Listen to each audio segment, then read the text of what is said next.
And then at 4:19, the victim wrote back to her mother, "I think it was the man who cuts the yard." And at that point, I knew that was very important because I was at the crime scene and I knew that one of the suspects was the caretaker of the lawn. Yes. Hi, I was just wondering if you could do 2 favors, taking me to the nearest police station. I don't want to be there. Why not? She's scared. She's scary.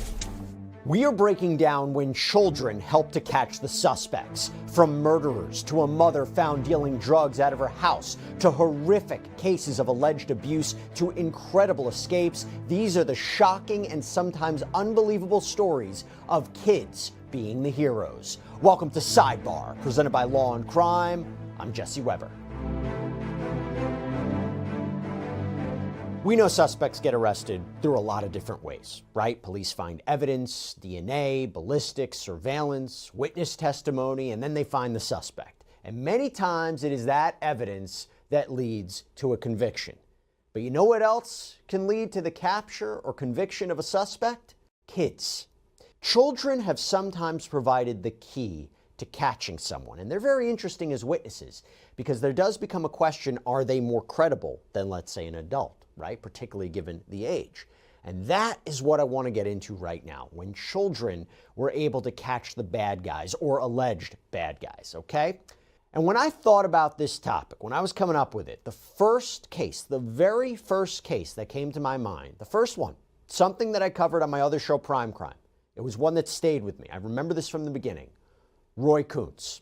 And let me tell you, what the victim in this case did, a young girl, was the key to catching him.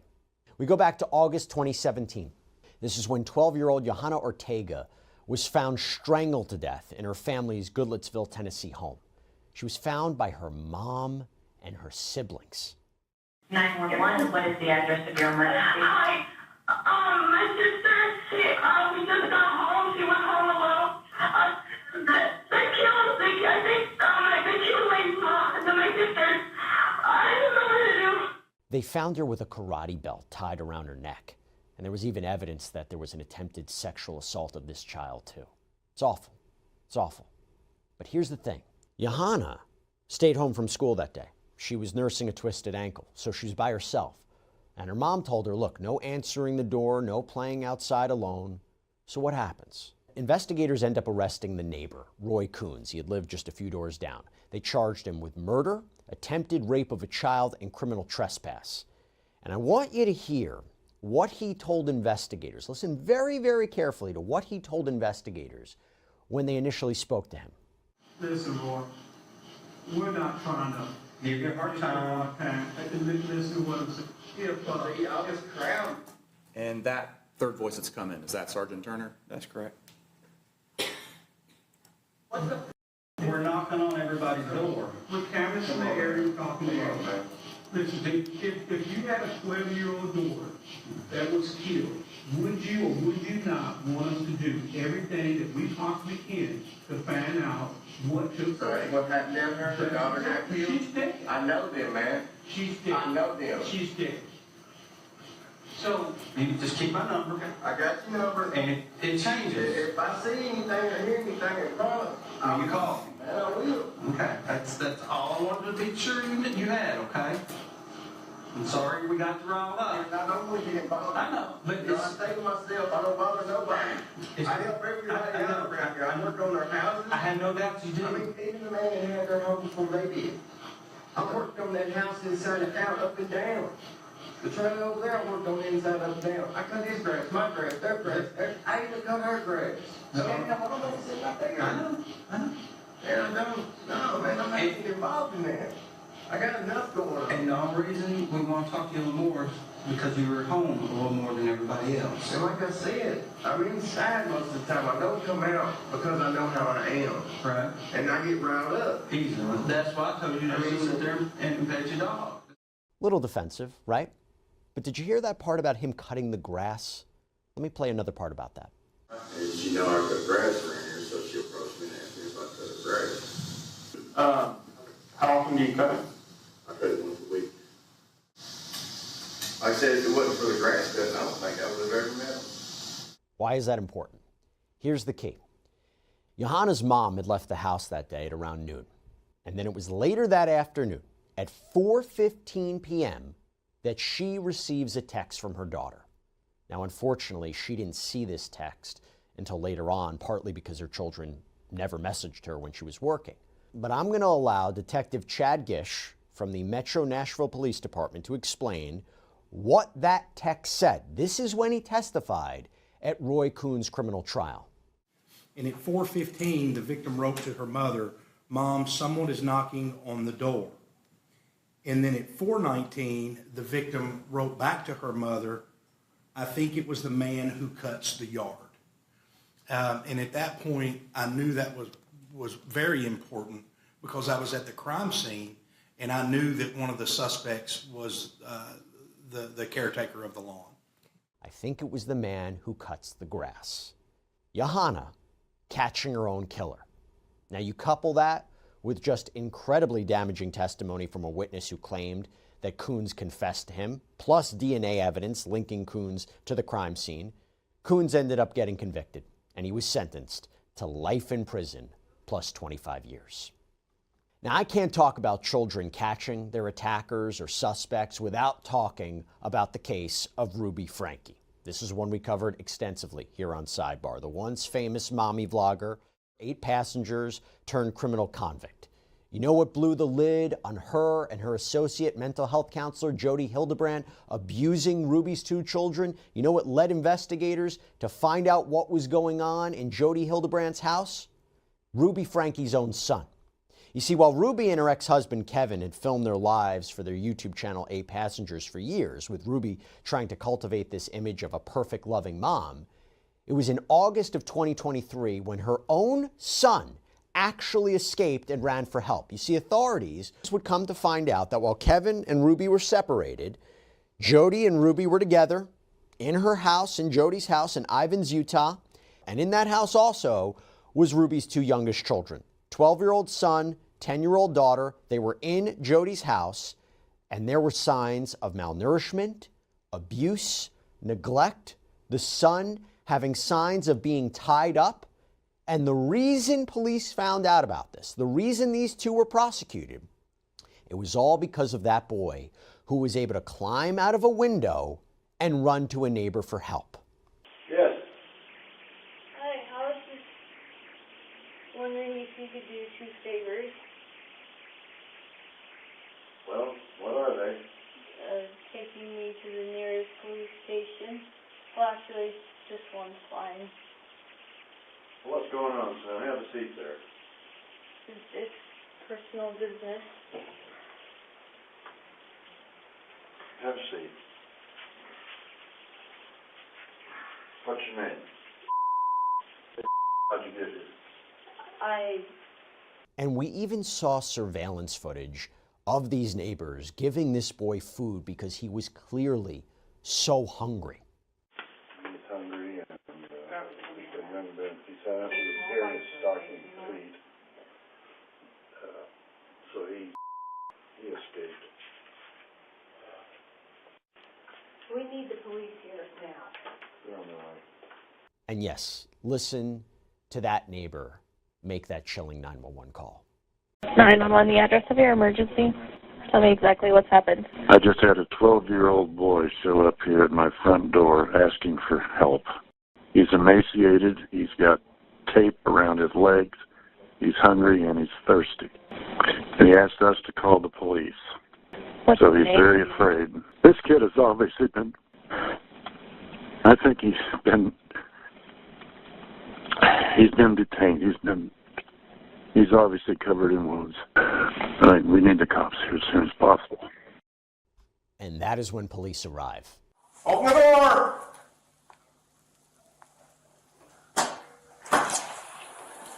Jody, I need you to step out. I have my turn. That's great. Step out of the house. No, I'm not going to step out of the Step house. out of the house. Step out of the house. Yeah, so we would learn that these kids were denied food and water. They were forced to work outside, do manual labor, In the intense heat, the boy had lacerations from being bound, evidence of wounds being ill-treated with cayenne pepper and honey. Hildebrandt, Frankie, they were arrested, they were charged, and they each pled guilty to 4 counts of aggravated child abuse and were sentenced, both of them, to 4 consecutive terms of 1 to 15 years in prison. It's going to be up to the parole board to determine when they will be released. Now, talking escapes, we got to see this one. We go to 2 p.m., Piedmont, Oklahoma, March 15, 2024. Police find a runaway child reportedly hiding under a blanket against a building. And I want you to listen to what this child says in the police cruiser about her foster parent, 43-year-old Tina Ramirez. What's going on? Why'd you run away? I don't want to be there. Why not? She's scared. She's scary? Who? The one who takes care of us. What's her name? Tina. Is that your mom? Yeah. What's scary about her? I'm scared to get in trouble because she goes to the extreme. She goes very far when she gets into trouble. Like what? What happens when you get in trouble? Sometimes she locks us in a closet. Locks you in a closet? For how long?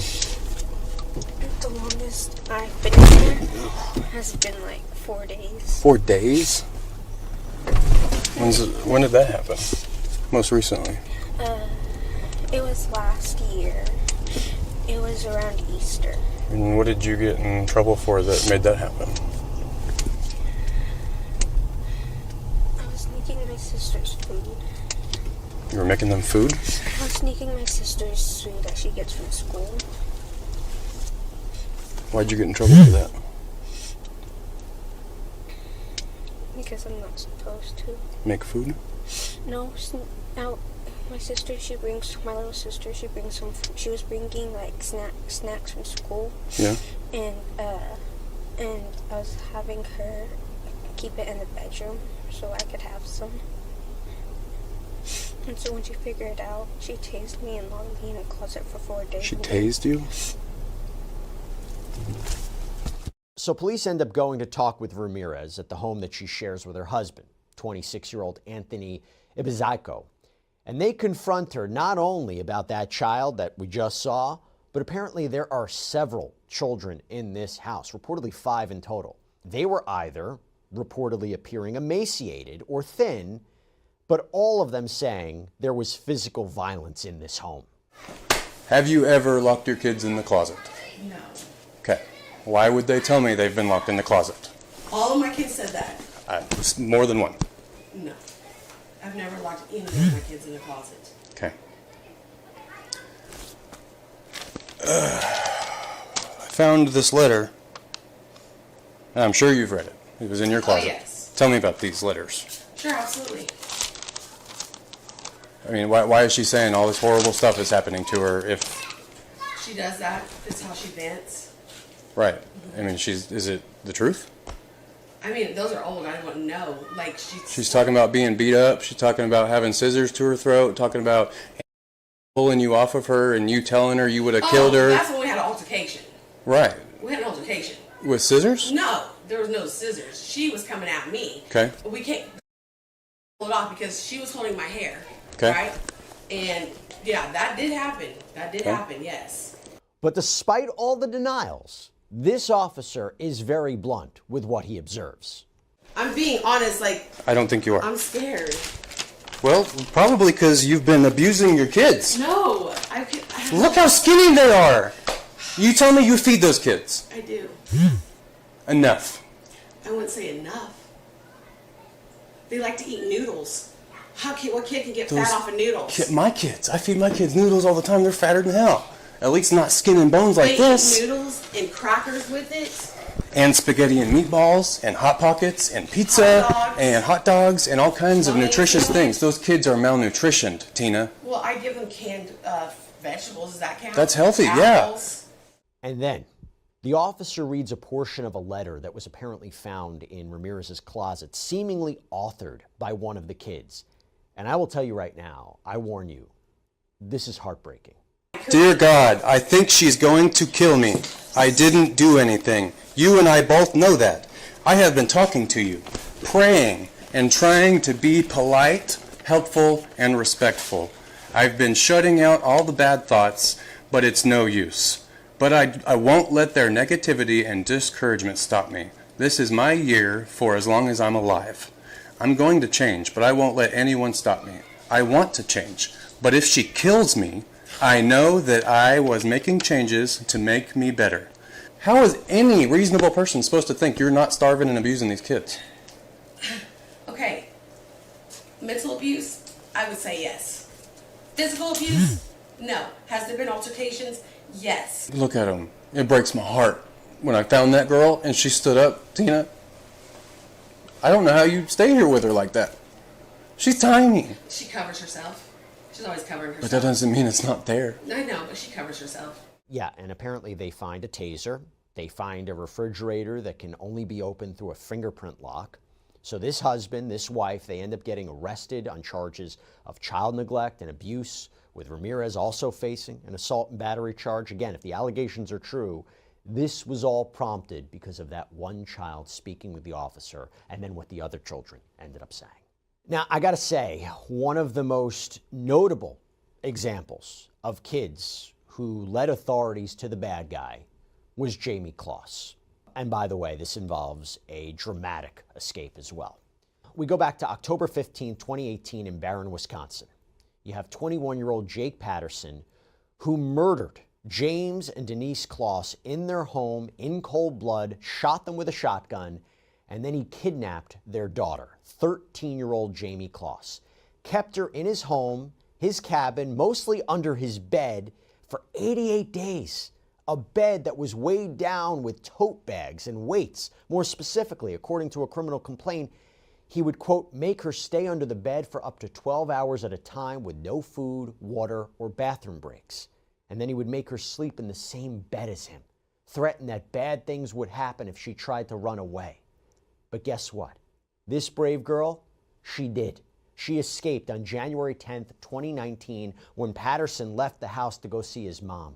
She was able to get past those weights, those tote bags. She runs outside with no coat. By the way, it was reported 18 degrees out there, and she ran to find anyone that would help her. And that is when she ran into a random woman walking her dog. So how did she come up upon your cabin? I was walking my dog, and we were almost home, and she was walking towards me, crying, saying, "You got to help me, you got to help me."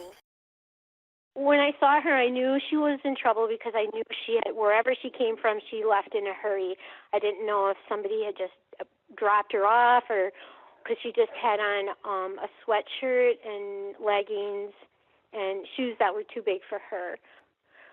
Jamie, do you know when he's going to come back? She thought he was going to come back home at midnight. Who's going to come back? Police end up finding and arresting Patterson, and after pleading guilty to charges of intentional homicide and kidnapping, he was sentenced to life in prison without parole. The judge, in this case, even said this was, quote, one of the most dangerous men to ever walk on this planet. And in a statement that was read in court by her attorney, Jamie Kloss really laid into Patterson. I don't want to even see my home or my stuff because of the memory of that night. My parents and my home were the most important things in my life. He took them away from me in a way that will always leave me with a horrifying memory. But there are some things that Jake Patterson can never take from me. He can't take my freedom. He thought that he could own me, but he was wrong. I was smarter. I watched his routine and I took back my freedom. I will always have my freedom and he will not. But she added, he thought he could own me, but he was wrong. I was smart. I watched his routine and I took back my freedom. I was brave and he was not. He will never have power over me. I feel like I have some power over him because I get to tell the judge what I think should happen to him. Now we got to talk about what authorities say reportedly happened out in July of 2022 in Henderson, Nevada. A 9-year-old boy apparently found a stash of drugs in his mom's nightstand, locked himself in a bathroom, and called his father. And then later on, police come to the house, okay? And by the way, we are talking a bag of more than 100 grams of meth. Yeah. So I want you to watch what happens when police show up to the home of Kendra Long, where the child allegedly hands the bag over to police. Hello. How are you? Well, thank you. So, we were called to come check on your son. Okay, yeah, he's on my phone in the bathroom for like an hour. Can I come in and talk to you? Sure, yes. What is going on? I have no idea. I have no idea what that is. Well, you just handed it to me. Okay, I don't know. I don't know. So this is your child? This is my baby. Yes, he's in the bathroom for an hour. Okay. Literally an hour. Who else home with you? Me and him. All right. That's it. Why are you sweating? I'm sweating? I'm not sweating. You look sweating. No, I'm Make sure you were in here by yourself. No, I'm freaking out. Okay, now I want to get into what happens when police speak with this boy. And what did you find inside the house that made you scared? Okay. Do you know what drugs look like? Yeah. Yeah? Okay. So where were the drugs at? Underneath the nightstand. Underneath the nightstand? Okay. Gotcha. Do you ever seen anything like that here before? No. No? Okay. So where are those at right now? Nobody inside's in trouble for anything. I just need to try to figure out what's going on. I just gave him to the first person I saw. Okay, and who was that? It's an officer to the right. Okay, so you gave the officer some stuff? Yeah. Okay. Okay. What, and have you ever seen anything like that in the house before? No? Okay, but you know what drugs do look like? Yeah. Okay. Okay.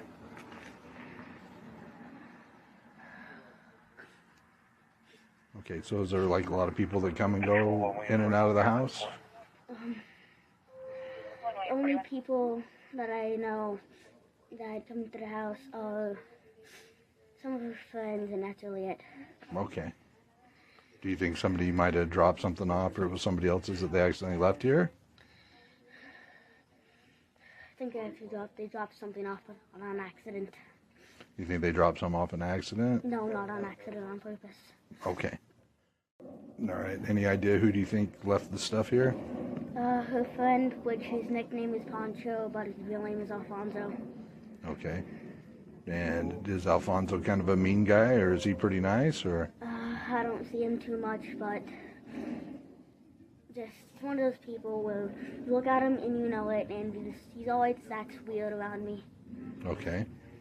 It's the only person I can think of. Has he ever threatened you or hurt you or anything like that? No. He just acts kind of weird? And is he just a friend to your mom, or are they? He's a friend. Okay. That's all I know. She just kind of shows up every once in a while? Yeah, I've only seen him about once or twice. And you think he dropped the stuff off? Yes. So you got scared tonight. You called your dad. And you found this stuff, right? Where did you find it at? Under the nightstand. On accident? Yeah. Where was it at? Under the nightstand. What's that? Under the nightstand. Under her nightstand. So that would be in the bedroom that she sleeps in? Yeah. And how did you recognize that? Like, what did you think when you saw it? I just saw a couple baggies. I was curious. Pull it out, and then that's when I knew what it was. Yeah, from like TV and stuff? What? Like you thought like maybe it was drugs from like TV and stuff? Yeah. Right. And you got scared and you called your dad? Yeah. So Long maintains that she doesn't know the drugs are in the house, right? But according to ABC 27, authorities found text messages allegedly showing that she was dealing drugs from her home. She ended up getting arrested for drug trafficking and child abuse. And by the way, the boy's father picked him up that night. As for Long, she was reportedly put on probation, violated it, hit with additional drug possession charges, including having cocaine. She was sent to a drug rehabilitation program, but then she was arrested again because of a probation officer found her with drugs, meth, Xanax, Valium, a scale, and she was sentenced ultimately in the end to 9 months in the Clark County Detention Center in October of 2024. This next one goes into the column of a child calling out an alleged perpetrator, okay? Now, this case hasn't been adjudicated yet, want to make that clear, but I got to go through the process of this. I got to call this out. We actually recently covered this on Sidebar. December 17, 2025, out in Arizona, where we have former Cochise County Chief Civil Deputy Paul Correa finds himself in the parking lot of a Sierra Vista Target. And this is when police show up after there is a disorderly conduct report, because the allegation was that 59-year-old Correa was following a young girl in the store and recording her, and then allegedly watching that video in the parking lot with, quote, his pants disheveled. Yeah. According to 13 News, KOLD, an employee of the store called 911, claimed that there was a car blocking another car in the parking lot, because it turns out the father of this girl allegedly blocked Correa's car. Now I'm going to start with the body cam, and then we're going to move into what the child allegedly did. Hi. Hi, how you doing? All right, how are you? Take your hand out of your pocket. Stop digging around in your waistband. Come to the front of your car. Sure. What's your name? My name is Paul Correa. Okay, have a seat right here. I prefer not to sit. Okay, well, yeah, lean up against your car. Why? Because I'm telling you to. Okay. It's either that or you can go have a seat in the back of my car. So I'm trying to control. I don't know what's going on. So lean up against your car with your butt, and just kind of sit and relax for a minute while I figure out what's going on. While I watch him. All right. Because I'm the only guy here. I don't know what the hell is going on. All right, sorry. So what's the issue today? He thinks... Come forth for now, party is separated. But you must continue. Well, he can give you a statement. He thinks he saw something. Okay. He's confused. He's angry. What's he confused or angry, or what does he think he saw? He thinks that I was in the store recording his daughter with my phone. That's not true. It's absolutely not true. Okay. So now the question is, what is going on in the parking lot? How did this transpire to now in the parking lot? People are blocking each other. I was sitting here calling my son to say the pizza place is closed in there, so what do you want to eat? Okay. And then all of a sudden he's banging on the door, telling me, I don't know what, he's just banging on the door real hard. Okay. And what's he saying? I don't think he was saying anything comprehensible. Just like, I think he was telling me to come out of the car. I was like, who are you? And he wouldn't say who he was. Was there some kind of altercation in the store? No, absolutely not. Dude, no. And now you have that father of this minor girl arguably trapping Correa in the parking lot. And this is the part where the officer asks him what he's doing at Target, and this is when the officer learns who he is. Do you have an ID on you? Yeah.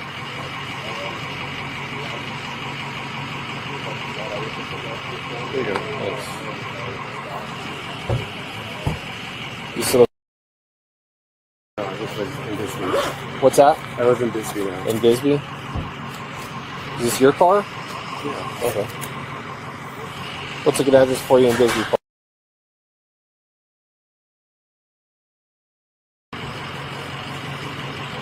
So you're here shopping? Yeah. Did you buy anything? Yes. What'd you buy? A bunch of chocolate balls and stuff. It's for an office party tonight. Cool. Where do you work? I work at the Cochise County Attorney's Office. Oh, okay. What's a good telephone number for you?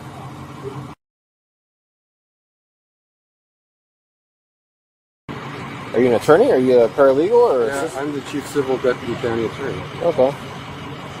This guy's got me completely wrong. I understand. I'd be upset too. But...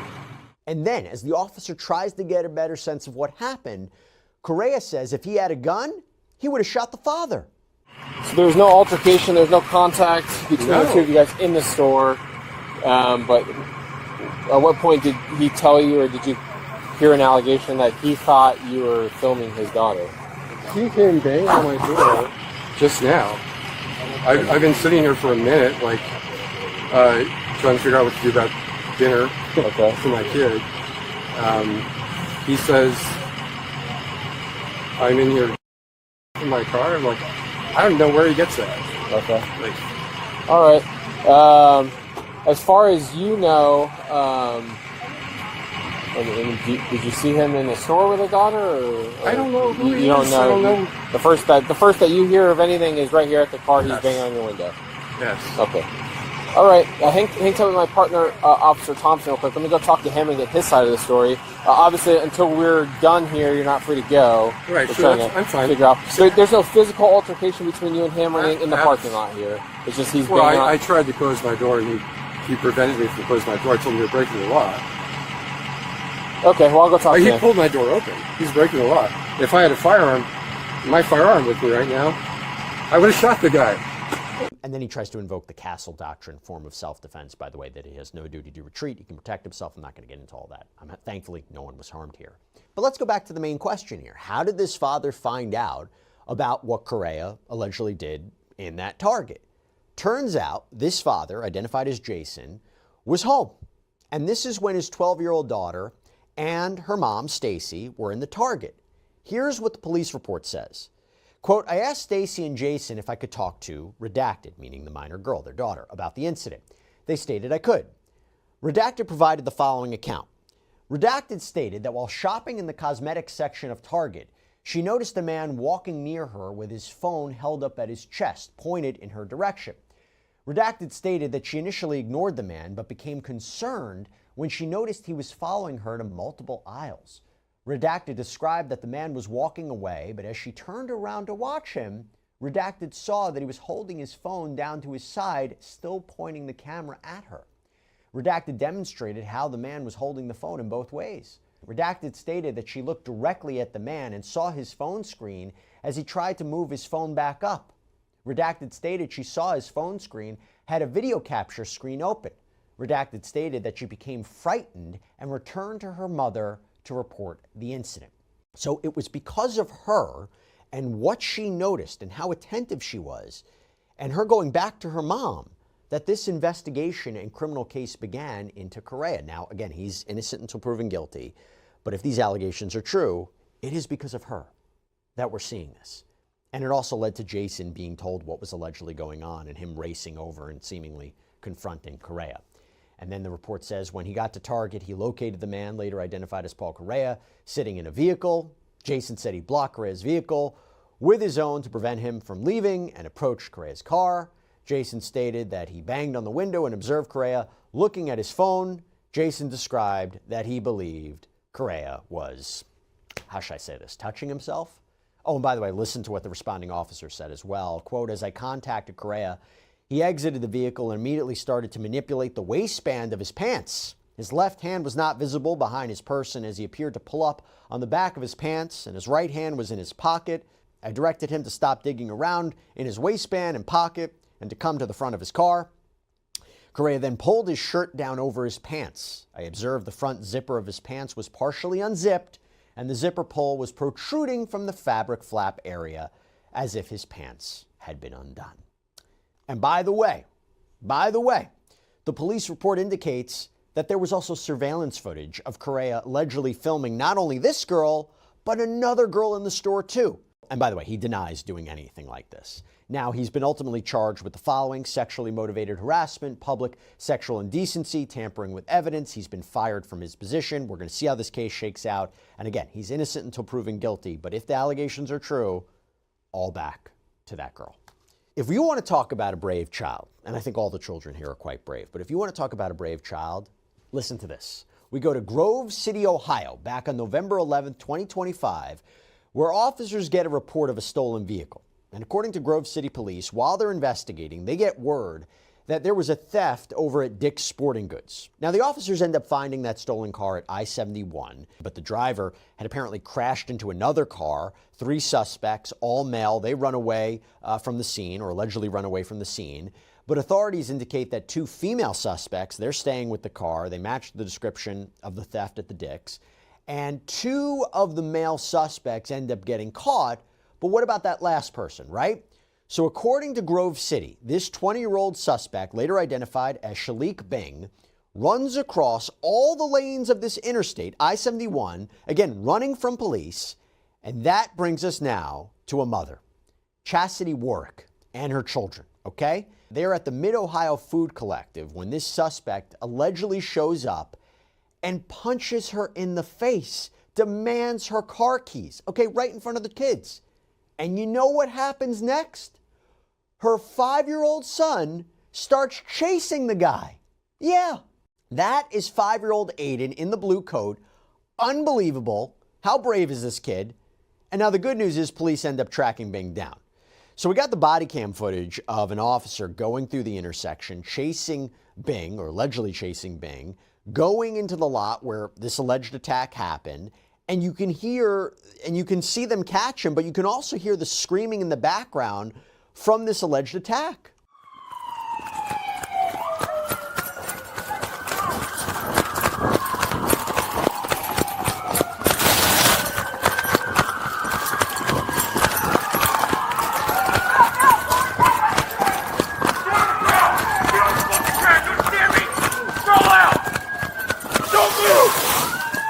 We're at. Over.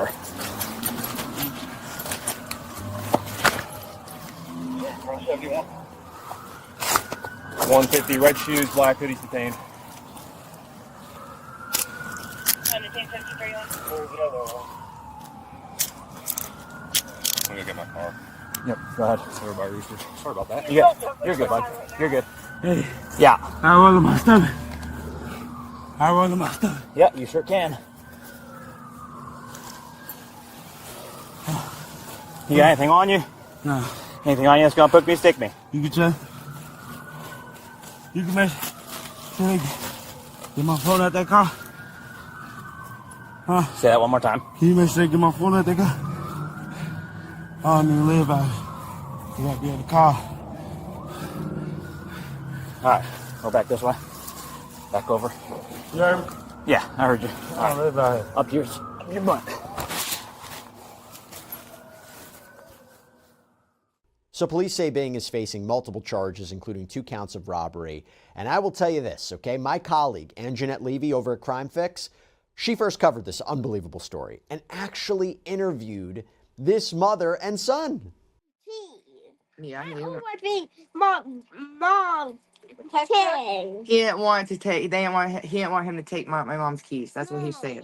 Wow. So Chastity, I mean, this had to be terrifying. I mean, Oh, you're it a was. mom with young kids, and this happens. I mean, as this is unfolding, and you see Aiden running for this guy and trying to hit this guy, what is going through your mind? Well, at the time, I couldn't think. Like at the time of everything going on, it was going on so fast that I didn't even see where my son went. I didn't even see all my kids around. All I know is getting up and coming back to reality after it all happened, being shook up, and I felt like, honestly, a deer in headlights. That's the only way to describe it. That's how I felt, so much in shock that I didn't know what to do, how to do. And I just got up and ran and got my keys, my kids, and I looked at my kids. I said, let's go to the car and let's lock the doors. And that's what we did. And then the police arrived and got him down, all right there. And then I called my mom. Her and my sister ended up coming. And it all happened so fast, so quick. And I'm thankful, very, very, very, I can't say it enough, but I'm very thankful that it happened the way it did, and it wasn't worse than what it was, because it could have been worse. Yeah. My kids could have got stabbed. I could have got stabbed or shot. I didn't know what that guy had on him. All I know is that he tried taking my keys to get away, to go further away from the cops. And how it went down, it's crazy. She was simply trying to get food stamps with her kids, and this happens. So just thank goodness they're okay, but my gosh, what an incredibly brave little boy. While Grove City Lieutenant Jason Stern says, look, he doesn't recommend or advise people chasing suspects, obviously. He did say, quote, you see a young child say, that's my mom, nuh-uh, pretty impressive, pretty brave. So look, these are just some examples of children turning the tables on criminals or the accused, and it doesn't even take into account the multiple stories, by the way, that we've covered here on Sidebar where minors come forward about being victims of sexual assault, right? Those stories where because of their accounts, we actually saw criminal charges. You know, maybe we'll actually do a Sidebar on that. Maybe we'll do that in the future. But in the meantime, this is just a glimpse at some of the bravery of these children. And that's all we have for you right now here on Sidebar, everybody. Thank you so much for joining us. And as always, please subscribe on YouTube, Apple Podcasts, Spotify, wherever you should get your podcasts. We're also up on NBC's Peacock as well. If you want to follow me, X, Instagram, you can also check out my News Nation show, Jesse Weber Live, Monday through Friday, 11 p.m. Eastern. I'll see you next time, everybody.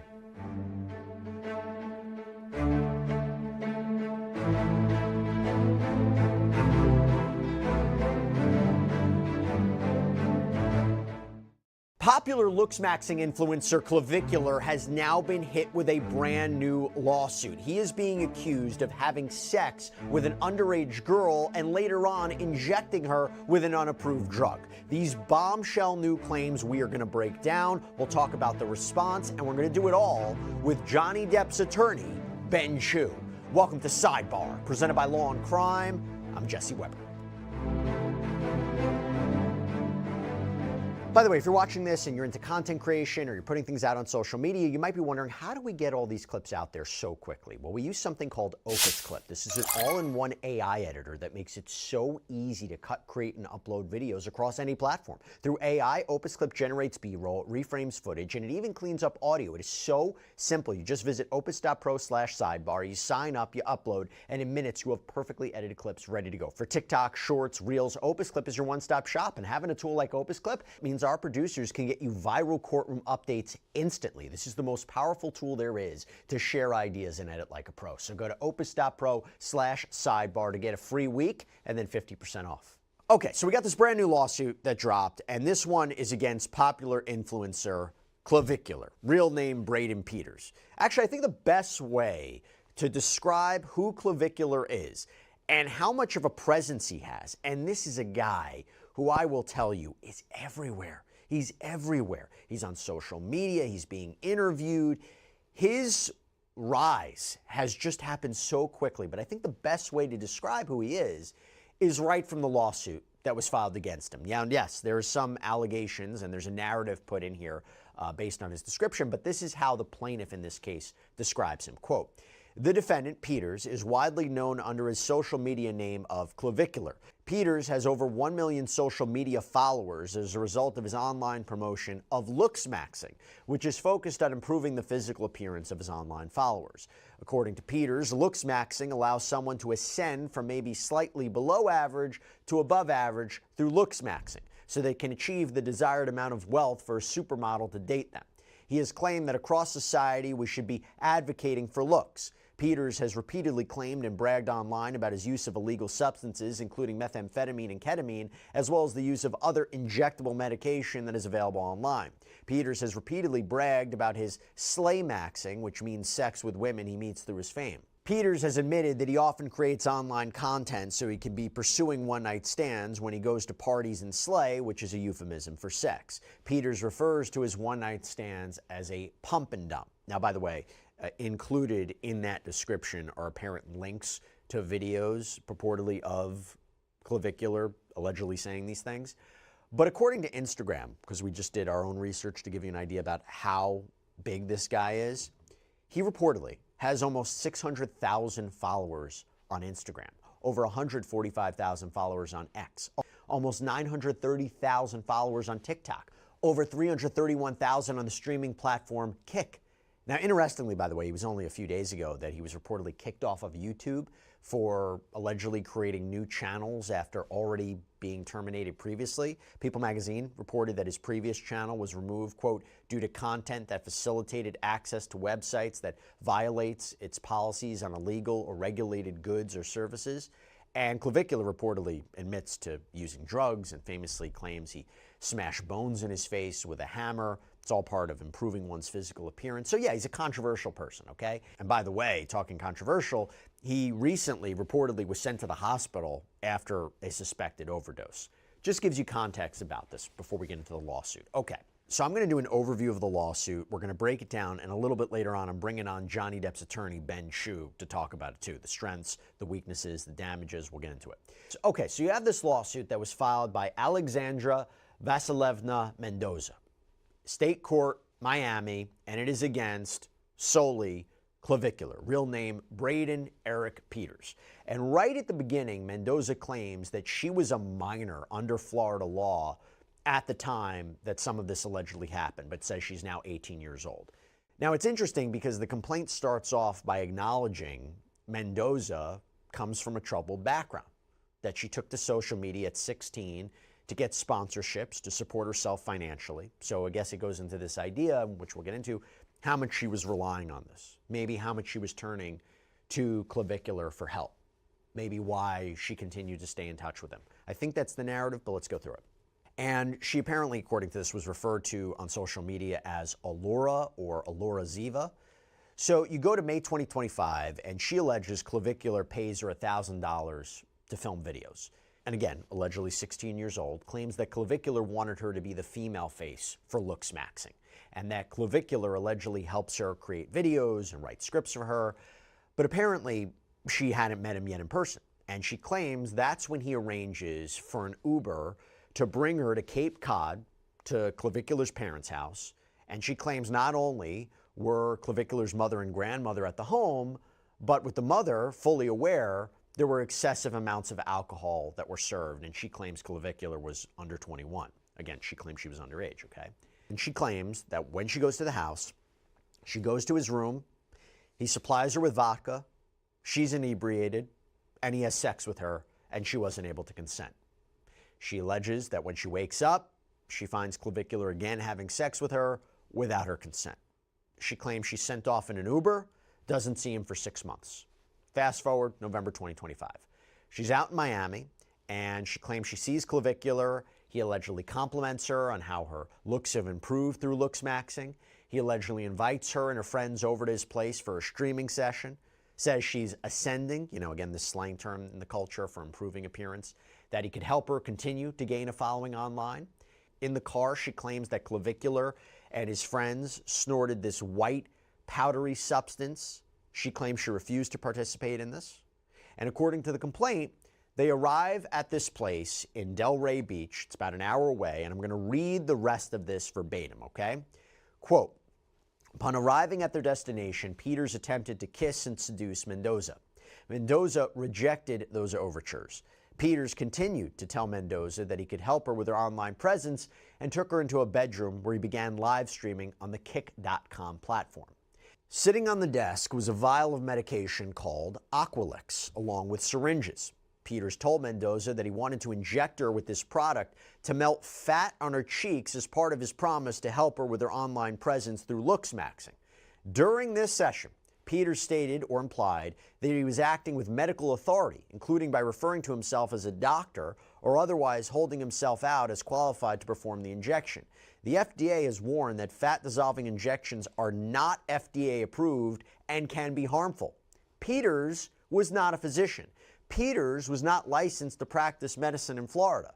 Peters was not authorized to inject plaintiff with any drug, medication, chemical, or fat-dissolving substance.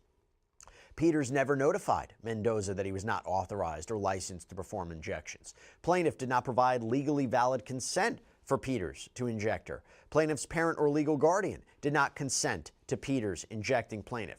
Peters nevertheless prepared to inject plaintiff on camera during a live stream session that was streamed on the Kick.com platform. Peters then injected plaintiff multiple times in both cheeks with what he represented to be Aqualix. Peters did not explain to plaintiff that Aqualix was not approved by the FDA for injectable fat-dissolving use or that fat-dissolving injections can be harmful.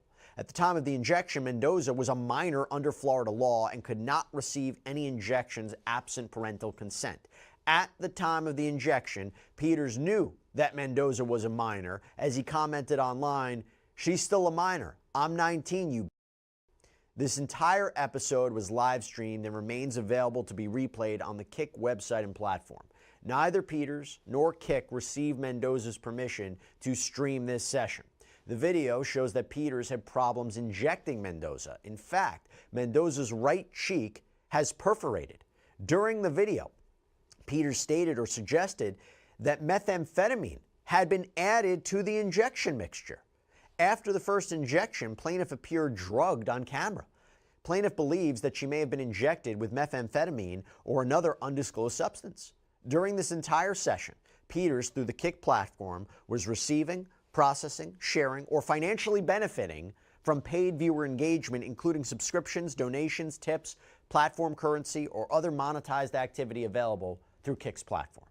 Now, after this, she does claim that they did see each other other times, claims that he would pay bouncers to let her into bars, get drinks for her, and she claims that she thought all this time that he was trying to help her with her career. And she makes the claim also that these encounters were streamed on Kick. Then, she alleges that in 2026, Clavicular embarks on this campaign to discredit her, and she ultimately loses sponsorships and sponsorship opportunities. That she cites how she signed a contract paying her $15,000 a month with an online trading platform. So this goes to the harm component. And then it says, quote, upon information and belief, Peters' campaign to discredit plaintiff was undertaken in anticipation of plaintiff asserting claims arising from the live streamed injection and related misconduct. So she's suing Clavicular under 4 causes of action, 4 claims. And I want you to listen carefully because I'm going to talk about this with Ben Chu a little bit more about what is not included in this. So the first is battery, allegedly intentionally injecting her, causing physical and psychological injury. Count 2, intentional infliction of emotional distress. So the alleged injection, the claim is, was intentionally reckless and outrageous. You're talking about something that goes past the bounds of what is acceptable, really egregious conduct. And she claims it caused her severe emotional distress, trauma, humiliation, nightmares, panic, fear, mental anguish. Count 3, fraud. So this is about Clavicular allegedly not telling her he wasn't a licensed healthcare provider and didn't have the authority to inject her before allegedly doing so. And you followed that with the allegation that he didn't tell her that she needed to have parental consent.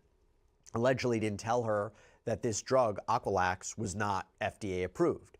She argues if she knew all this, she wouldn't have agreed to it. Count 4, this is interesting, unauthorized publication of name and likeness. This is under Florida law. The argument here is that Clavicular allegedly uses her name, her image, or likeness in connection with this live stream, this replay content, that he's making money off of it for profit. She didn't consent, and she's entitled to penalties and damages under Florida law, like royalties and exemplary damages. By the way, also for the other count, she's apparently seeking compensatory damages, restore her to whole, and that she reserves her right for punitive damages, punishment damages, which, by the way, can add up.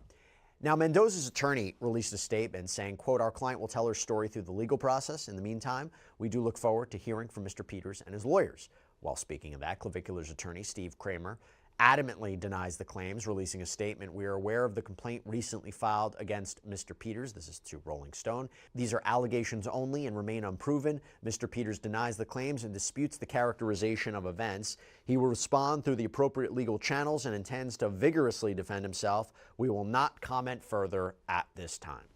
Okay, so now is the time where I bring in one of my favorites. I'm so happy to see him again. I'm bringing on Ben Chu, who, as you know, famously represented Johnny Depp, high-profile trial several years ago. We've had him on the show. We've had him on the program so many times since. My good friend, good to see you. Thank you so much for taking the time.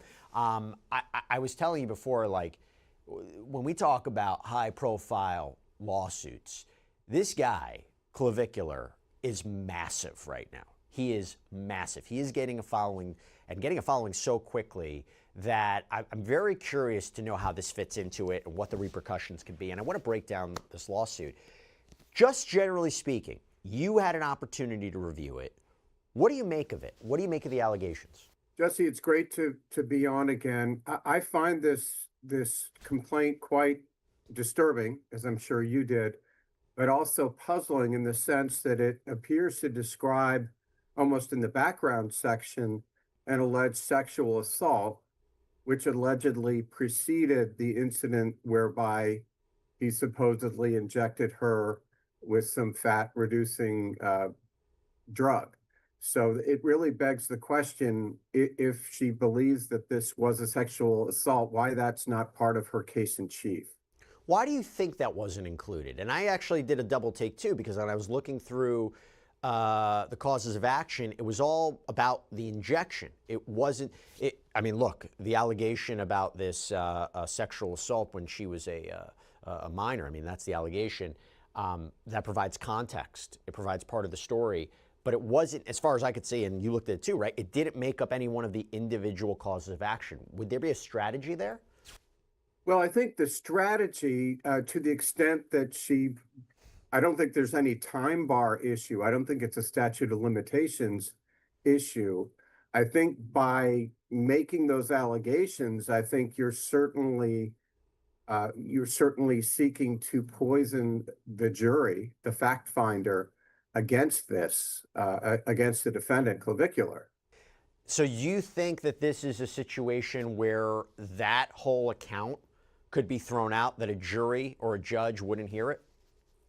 I believe there, in many jurisdictions, I believe in California, where they have a very rigorous process for striking allegations that are not germane to the causes of action.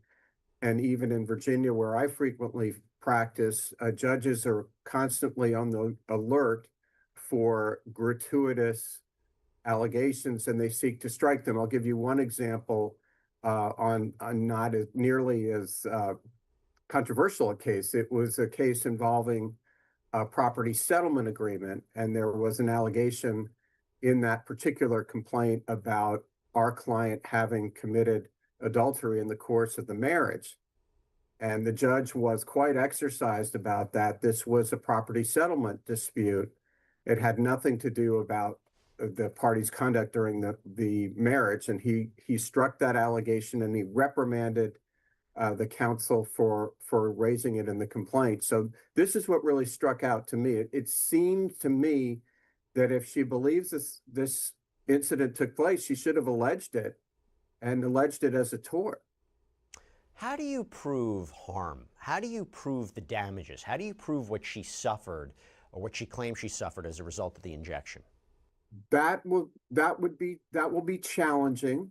I think it depends. I mean, to the extent that there has been a disfigurement, some kind of a negative effect on her appearance, if she had any skin conditions relating to this. I believe she also alleges that there may have been methamphetamine or some other narcotic as part of this potion that was injected into her. So it may have had some deleterious mental effect on her as well. It could have led to some addiction. So that will certainly, I would imagine she would have to have some medical records and probably a medical expert to testify as to the physical damages. And she's, as you know, Jesse, she's also alleging emotional distress, intentional infliction of emotional distress. And that's a broad term. That's a broad cause of action. Generally speaking, it's so broad that it can encompass a lot of different alleged behavior, but it really has to be, egregious. It really has to go beyond the bounds of decency. And if I were just to tell you the headline, popular looks maxing influencer injects another influencer in the face with a drug without a license, without her knowing what this was all about. I mean, that's the allegation. I would say, okay, I think that probably could be defined there, but it's not a slam dunk, right? Because I'm looking at it, right? And they say it has to cause severe emotional distress, trauma, humiliation, nightmares, panic, fear, mental anguish. It's a common cause of action, but it's not always the easiest to prove, right? I completely agree with you, Jesse. And I don't think even on its face, this would, not to use a pun, but even on its face, I don't necessarily think that this rises to the level of stating a claim for intentional infliction of emotional distress. As you note, the standard is incredibly high for that, and I'm not sure that this really meets it. I don't know whether it's thrown out on a motion to dismiss, but it might be. The counter argument would be, and I haven't seen the full video of this allegedly happening. I've seen what appear to be screenshots online, but it's so difficult to know what's real or not. But they seem to say that this was live streamed, right? That this was recorded on the platform. If there's a video of him allegedly injecting her, and I mean, we'll see what their defense is. I have nothing to say right now that he is licensed to make these injections. I mean, maybe they'll. I haven't seen anything to suggest it, but if he's not licensed to do it, and he injects her, and her parents never consented to this, isn't that the case for her? Isn't that a win for her? It certainly could be. And to play devil's advocate for a moment, I mean, she has a history with him. So I imagine that she had some sense of his not having any medical training. He was a fellow influencer, albeit of a higher standard, higher status and higher age. So I think there's some issues of fact that a jury is going to have to decide. If she was underage, or when this happened, or she was, I'm not entirely sure exactly what age she claims she was when this alleged injection happened. Wouldn't she need her parents' consent though? Like, it doesn't even matter what she believed, or? Yeah, that's a great point. Whether that goes to the battery count or whether that factors into the intentional infliction of emotional distress I don't know that the interplay between those two things. I do think that there is, perhaps not legally, but in the mind of the jurors, yes, she was a minor. Yes, he was not a minor, but he's not that much older than she is. So this isn't a case of a 40-year-old and a 17-year-old. This is the case of somebody who is only, 2 or 3 years older, as I understand it. And I do think that might affect how a jury sees this. Which goes to another point. I've seen this video. It was up on It was up on a X page, Clavicular Updates. I don't know if it's genuine or not. It could potentially be. Let me play it real quick. And what else? Not dating Clav. Just did a little stream together where he injected Aqualix. It was really fun. Super nice. Send me an Uber home right after. If that's true, there's two ways to look at it, right? One person could look at, she said she had no problem with it and now she's suing him. This hurts her credibility. The other way of looking at it is, in these types of cases, and if you have alleged victims who are younger, sometimes somebody will say how they feel about something that allegedly happened one way and then fully grasp it another time. Or, they because it can be very complicating how complicated how somebody processes or feels about something or alleged abuse. But the other way of looking at it is, too, if she thought that he was going to help her career, she would say whatever she needed to help, to make sure that he helped her. And when he didn't actually help her or turned on her, according to the allegations, that's when she's like, okay, this is the real truth. This is, yeah, I said that on tape, but that's not really how I felt. Talk to me about what we should be thinking there. Yeah, I'm smiling not because it's a funny situation, but because you and I have talked about this in many different cases. This is a case that I think we will have an expert who will just explain to the jury. We'll probably have experts on both sides, and her expert would explain why a victim might behave in that manner and say, I was fine with it. And that could be, consistent with someone who is still a victim.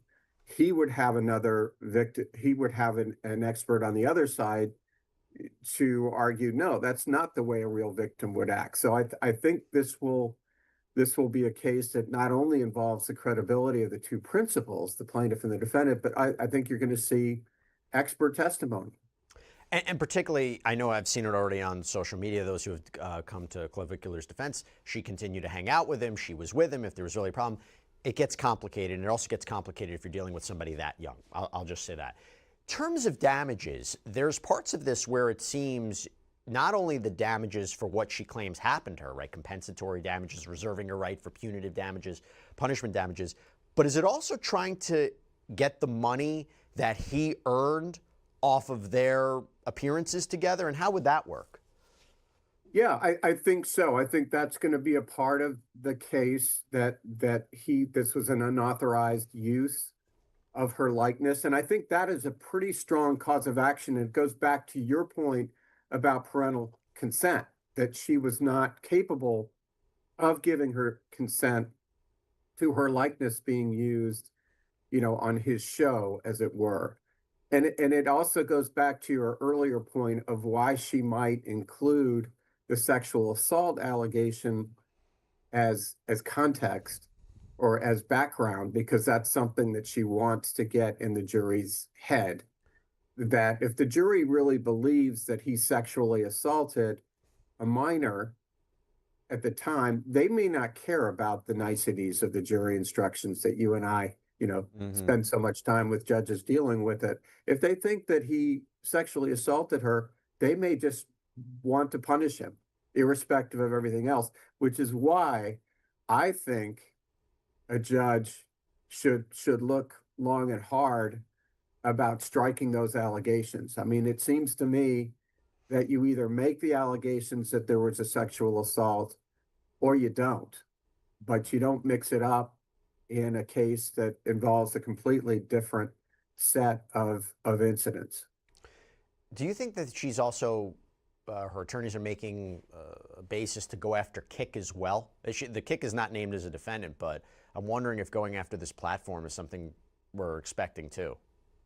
Yeah, that's a great point, Jesse. And you always look as a plaintiff's counsel, and most of my work is on the plaintiff's side, is you look for deep pockets. And Clavicular is a deep pocket in and of himself, but I would go after the corporate entities as well, because you're talking about another pocket and an entity that's likely to have insurance, which could fund a settlement. And clearly what you're looking at here, if you're really looking after your own client, which I'm assuming that these lawyers are, you don't want to put your client through a trial, because even if she prevails, this is going to be further traumatizing her.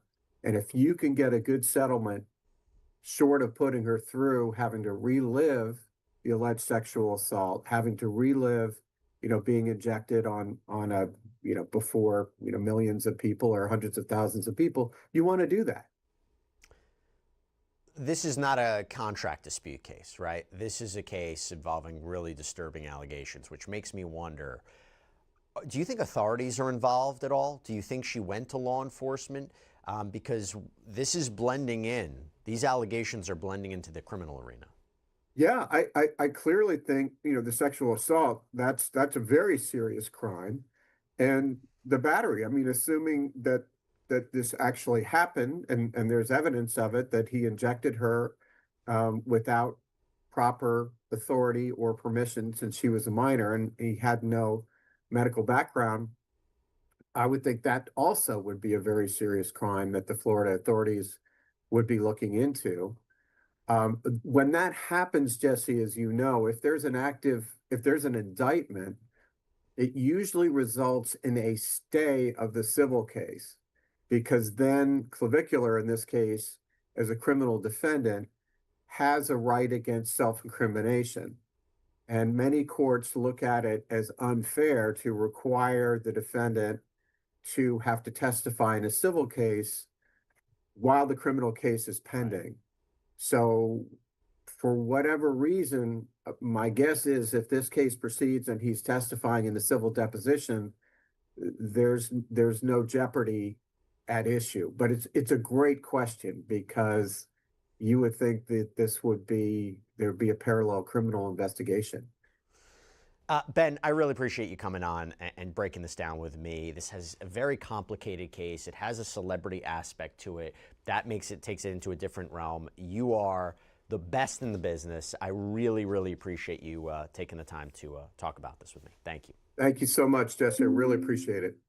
And that's all we have for you right now here on Sidebar. Everybody, thank you so much for joining us. And as always, please subscribe on YouTube, Apple Podcasts, Spotify, wherever you should get your podcasts. You can also check us out on NBC's Peacock as well. If you want to follow me, X, Instagram, my News Nation show, Jesse Weber Live, Monday through Friday, 11 p.m. Eastern. We'll see you next time, everybody.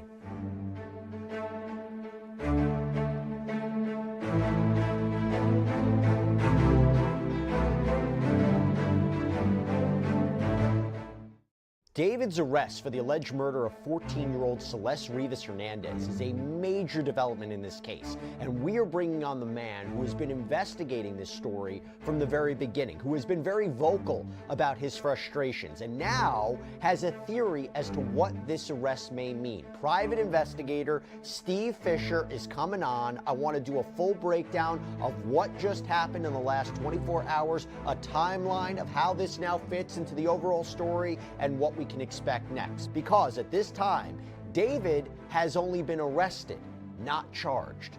Why? Welcome to Sidebar, presented by Law and Crime. I'm Jesse Weber.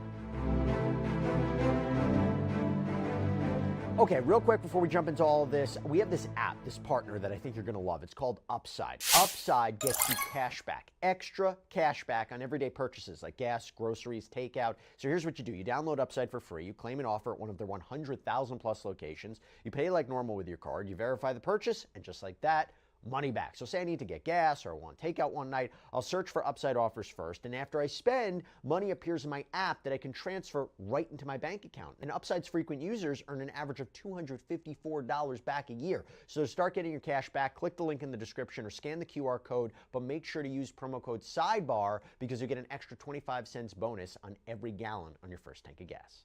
I can't talk about the arrest of 21-year-old David Anthony Burke, the singer, for the alleged murder of 14-year-old Celeste Rivas Hernandez without bringing on Steve Fisher.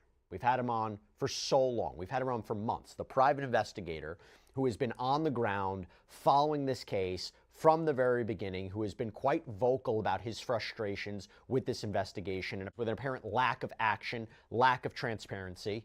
Remember, Steve represents the owner of the property that David was reportedly staying at in the Hollywood Hills, apparently near where that Tesla was found with Celeste's body inside before it was towed to an LA tow yard. And remember, when I say Celeste's body was reportedly found in that car, decomposed, dismembered. And to give you a timeline here as we do this kind of case breakdown, as we try to analyze what is happening right now with this arrest, and to be clear, David hasn't been charged yet, I want to get into this. August 27, 2025. This Tesla, again reportedly registered to David, is ticketed, it's marked as possibly abandoned, and this leads to it eventually getting towed. September 8th, at that tow yard in LA is where authorities discover Celeste's body after reports of a foul odor coming from the car. Decomposed, dismembered, her body parts in bags. September 18th, detectives execute a search warrant at the residence that David was purportedly staying at. Reportedly, they collected electronics and computers. David also canceled his Withered tour at this point, so we no longer publicly hear from him or see him up until his arrest yesterday.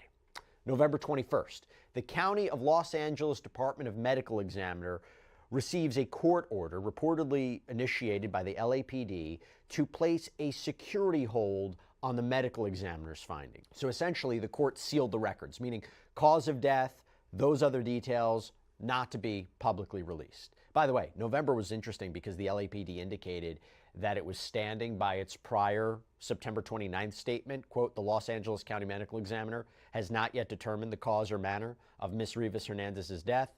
As such, it remains unclear whether there is any criminal culpability beyond the concealment of her body. And now, remember, he's just been arrested for her murder, so I would imagine something has changed there. December 2025, we start hearing reports that evidence is being presented in front of a grand jury. We even hear reports that a record executive was grilled by the prosecutor, allegedly being asked, why didn't you call police? Now, a grand jury, this is what's confusing. It's not usually the way we know it.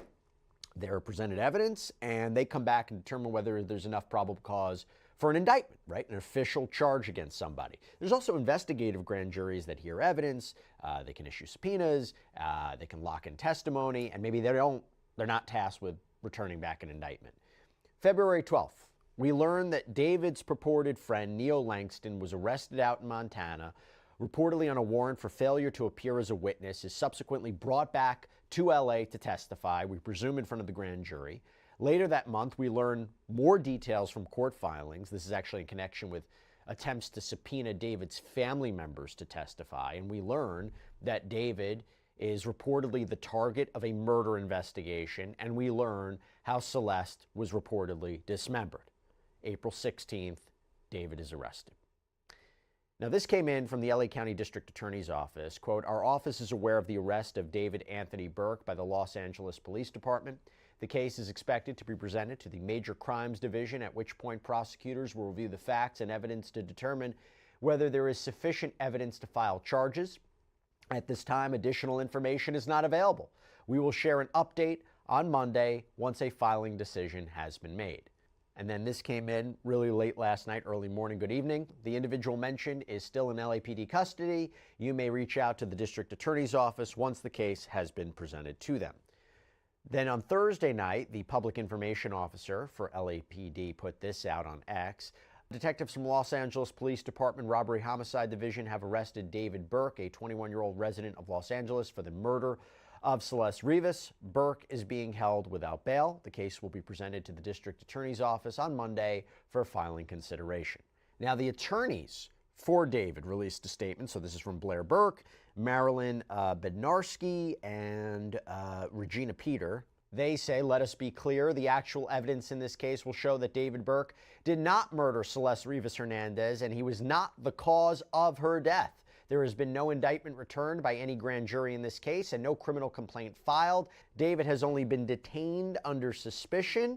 We will vigorously defend David's innocence. And before I bring on Steve Fisher to break down more of our questions on this case and his perspective and his reaction and what we can expect next, Here's what Steve had to say on X last night. Quote, David was arrested by complaint, not indictment, and this case will be submitted to the DA's office by Monday for charging consideration. Now, again, he said this, I think, before the attorney's statement.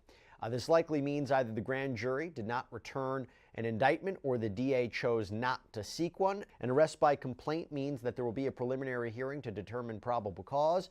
This is a public hearing where evidence is presented and witnesses are questioned under oath, something that is bypassed with a grand jury indictment. It will be important to see whether this reflects a difference in strategy or a difference of opinion regarding the strength of the case between LAPD and the DA, or if there is another reason for proceeding this way. Immunity agreements, whether formal or informal proffer, remain in effect even though there was no indictment. Celeste Rivas Hernandez.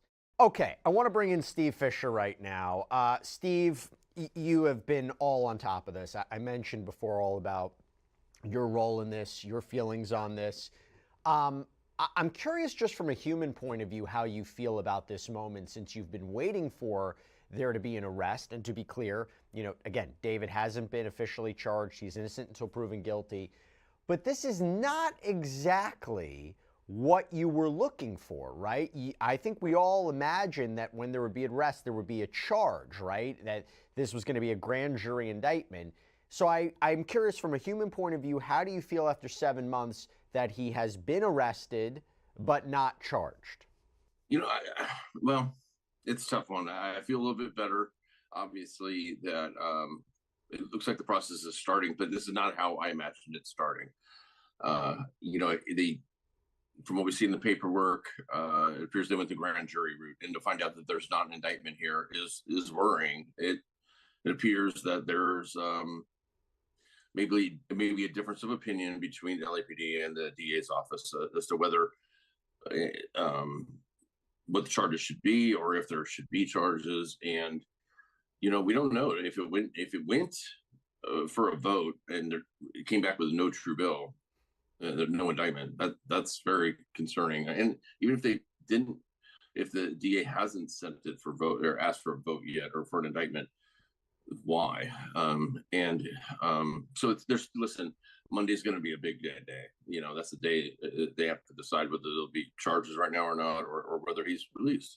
What's the biggest hole in this case? Is it the idea of the cause of death? Is it the idea of understanding what David's alleged role is? Is it the idea that he's the only one currently arrested? I mean, what would be the thing that might be missing?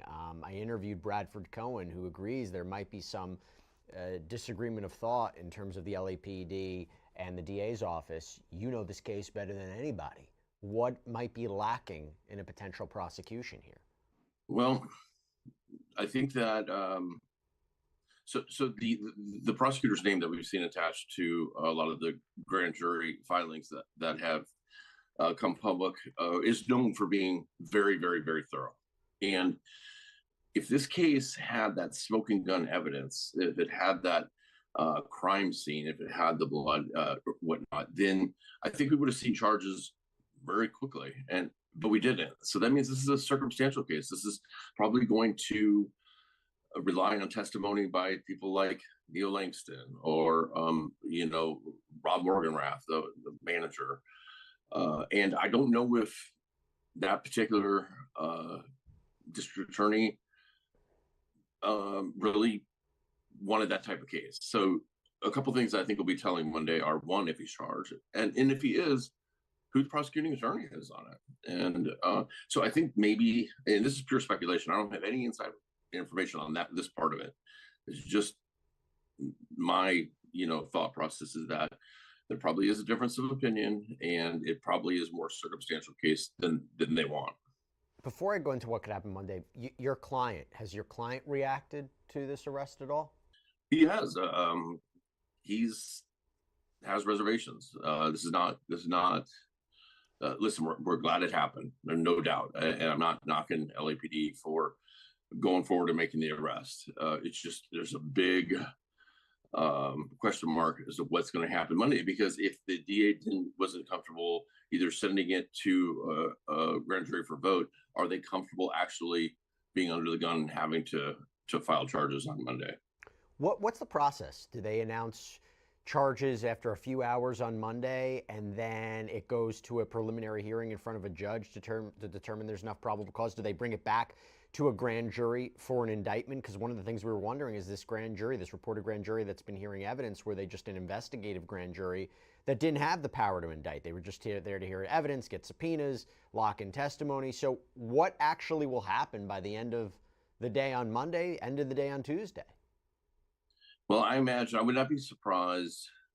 There's going to be a couple different angles here because the DA's office is going to come under a lot of pressure right now. But that doesn't mean that they're going to make a decision on pressure. So they'll probably use, I would imagine, most of the day on Monday. They can only hold a person so long without being charged or cutting them loose. And as far as then what the process is, it's hard to say. I think there's going to be some gamesmanship here going on. I think that ultimately David would probably waive his right to speedy trial, just possibly to give his attorneys more time. But if not, a preliminary hearing comes up, or they can send it back to a grand jury. We don't even know if there's a grand jury seated right now because in LA County, you can only hold criminal grand juries for 30 days. So if this grand jury process has been going on for months and months, these have been different grand juries. And so maybe now it is a grand jury that has charging power. If it was just investigated before, it's really hard to say what it looks like right now because there hasn't been any movement. Right. Let me ask you this. He was in the Hollywood Hills possibly this whole time, and we saw authorities in tactical gear making the arrest. We weren't sure where he was. Did you have any idea that he was at this house in the Hollywood Hills? Yeah, so I learned about 2.5 months ago that he was in West Hollywood, and it really surprised me, to be honest with you. At the very beginning, I knew he was still in LA, but I thought he had probably gone home to Texas, and especially with what was going on with his parents fighting their subpoenas, their grand jury subpoenas. I thought he had probably gone back, even though like 2.5 months ago I had learned that he was in West Hollywood. But I figured he'd left by then because I hadn't heard anything in the last few weeks. But so I was surprised he was still there, and he kept secret really well. I don't think he moved around much. I know he was receiving things under, another false name, but I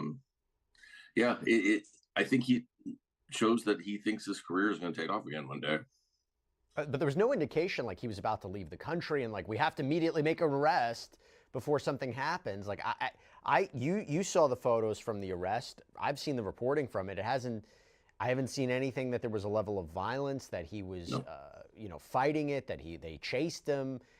I don't know if his attorney got advance notice that this was happening, but I didn't see anything to indicate. You tell me that he was a flight risk or anything. No, and what I did see is that there were some U.S. Marshals there as well. They had tactical vests on, so I think that they probably knew where he was the whole time. I think they were keeping an eye on him for preventative reasons. He was free to come and go. He could even leave the country if he wanted to.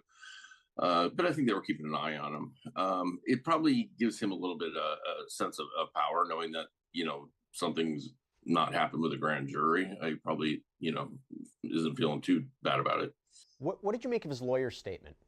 I think that I think it probably did catch. I don't know if they got advance notice because it seemed like it was, to say that it wasn't even charged by complaint. I think there is I think it's safe to say there's a complaint there. They said that they did send a complaint up by Monday. So I don't know. Listen, this is where high dollar attorneys really can excel, right? When it's a circumstantial type case, and they can get the high dollar expert witnesses and pick them apart. And they said there was that he's not the cause of death. How do they know that? Well, exactly. Well, that's the other thing. Like, there's certain things like this that the evidence will show. Well, what is do they know what that evidence is? Like, what communication have they had with the DA's office or with LAPD? Because from what we understand, he hasn't even sat for an interview with LAPD, so he doesn't even know exactly what those questions will be. Are there other people that have appeared in front of the grand jury that they've been able to debrief? Hard to say. It seems like they do have some handle on what the evidence is, though. Were you surprised there were no other charges against him, and were you surprised that nobody else was arrested? Yeah, I was, because there are other crimes here. Listen, we know that the mutilation of a corpse alone is now that's a felony, because it's not simply the concealment, like we've heard in the LAPD press release originally. This was mutilation, so it was a whole different thing. There is sex crimes. So I'm very, very confident. This is just my opinion from what I've seen, but I've talked to victims that there are sex crimes here. And in these cases, a lot of times you'll see kind of a bunch of charges thrown at the wall, and then they'll take them off as they get further down, after prelim and whatnot. But that's not the case here. It sounds like it's a single charge type of complaint, and it's also what we saw. It matches up with what we saw in the paperwork filed in Texas, where they talked about a single charge of murder 187, which is murder of forethought. It's a strong charge. It's the strongest charge, but why not throw them all out there in case something like this happens? And you, right before his arrest, you went on X, you expressed your frustration with the lack of action, with the lack of movement here, and you believe that authorities haven't been consistent with the crimes that were allegedly committed here, right? Their discussion of what happened here, right? Yeah, listen, it's been a very frustrating process. The only reason that myself and my client are still involved in this is because we want to make sure that there's justice for this young teen who he was taken advantage of and ultimately murdered. And it's been a very slow process. I understand investigations take time. However, it seemed like it was stalling out, and maybe this is proof that it was, because it does seem to me, I haven't seen the interview with their progress, but it seems to me that there is a disconnect between LAPD and the DA's office. Well, no, even at the very least, you took issue with the fact about, well, there's only concealment of a body that might be charged here, not murder, and you're like, well, if she was dismembered, you were talking about something else here.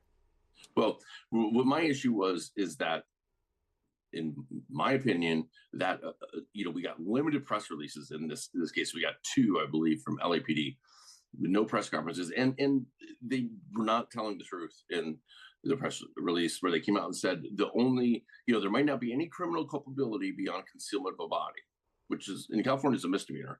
But once a body is mutilated, that is not concealment of a body any longer. That's mutilation of a corpse, which is a felony.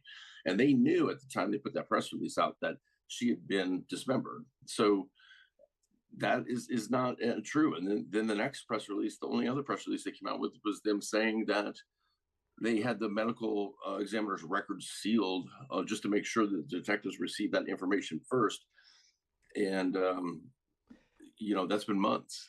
And why not unseal them? Is that going to be released now? I think it has to be, because, listen, I think that if Blair Berg or his attorney, David's attorneys, have reason to believe that they can show that he wasn't the cause of her death, then they're going to, obviously they'll get that information anyways. But I do think that once this discovery process starts, they're going to unseal them. Now, and there might have even been a contingency in the sealing documents, or that the judge signed, saying that upon charging or upon indictment or whatever, that these are unsealed within 7 days or something like that, just kind of like a grand jury transcripts would be. Now, they won't be, because it wasn't an indictment. However, same type of process. So I do think within the next couple of weeks, if he's charged, that those will be unsealed.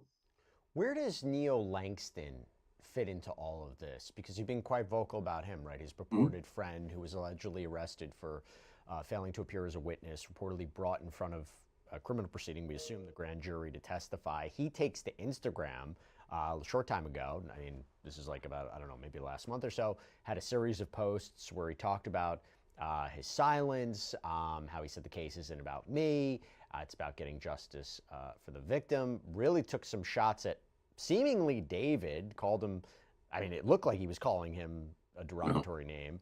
And he said he has like all the receipts, and he said, thankfully I'm legally fine in every way, and boy, do I got all my receipts for things, ha ha ha ha ha. He hasn't been charged, he hasn't been arrested. Where do you think he fits into all this? Well, I think he knows a lot. And in there, he was saying, he was very vocal. Like you said, he came out and said that he had all these receipts and he was legally fined. But then they seemed to leak to TMZ that he didn't even have anything to tell the grand jury. He says only in there for 40 minutes. So it can't be both, right? I think he knows a lot. What I've investigated personally, I think him and a couple others know a lot. And I think that they probably got some sort of immunity.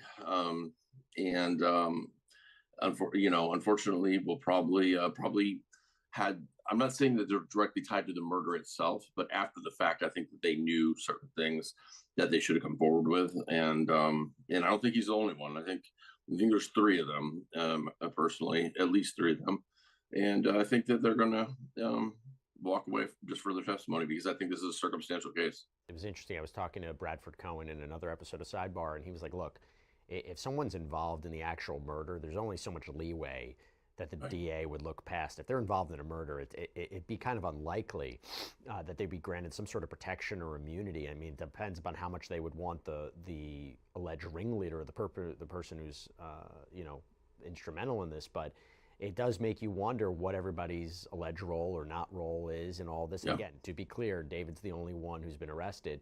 And then I was thinking about, okay, so he's arrested. And I was thinking about his parents and his brother. You mentioned it. They were fighting these subpoenas to testify. I'm not entirely sure what the purpose of their testimony would have been, but it was through those filings that we learned more details about what seemingly happened to Celeste. What do you think that's all about with his family now that he's been arrested? I don't know. And I do think they could be kind of the catalyst for why LAPD went ahead and arrested him on complaint, because shortly after we threw that out there about the filings in Texas and what was going on, and which had all the information about her being dismembered, they filed a motion to seal those records in Texas, and they were successful. So now on the docket, you don't see anything. So we don't even know if that's made its way, because it was like on a third appeal. It's made its way through the court, and LAPD might have just said, listen, this thing can be hung up for months and months and months in this appeal court. Why do we even need the parents' testimony? Because we're probably not going to get a thing out of them. So maybe they just said, we're going to go ahead and, there's public pressure and people want answers about this 14-year-old that lost her life. And we're going to go ahead and say, we've done our investigation. We think we've gathered everything that's out there to be gathered right now. And here it is. And it's up to the DA whether to charge it or not.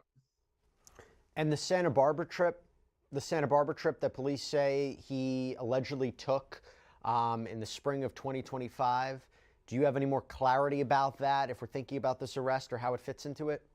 So I don't have any information on the Santa Barbara trip. I'll tell you that we do have some evidence about a trip to a part of the national forest that it's not Santa Barbara County. It's, I guess, I don't even know if you could confuse it, but it's not in, it's not close to the LA. There was a trip, I'll say, made to the mountains and area, which looks a lot like the topography of Santa Barbara, but it's not Santa Barbara. So I don't know if there's another trip we don't know about, or if these two might be getting confused a little bit. But he did make a trip to. In fact, I've put a photo out on Twitter a few months ago of a photo he took by himself in a forest location, really remote area.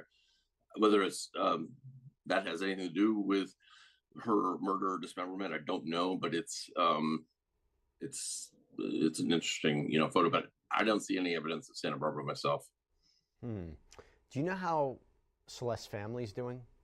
I don't. I've never had any contact with anybody in the family. I've tried to respect their grieving process, their boundaries, but at the same time, did have some questions if they were willing to talk. We've reached out to a couple people in the family. They have not gotten back to us. I do think through people I've talked to, trying to get some further clarity on people that knew David. I do think if he's charged on Monday, I think some more people are going to come forward and be willing to talk.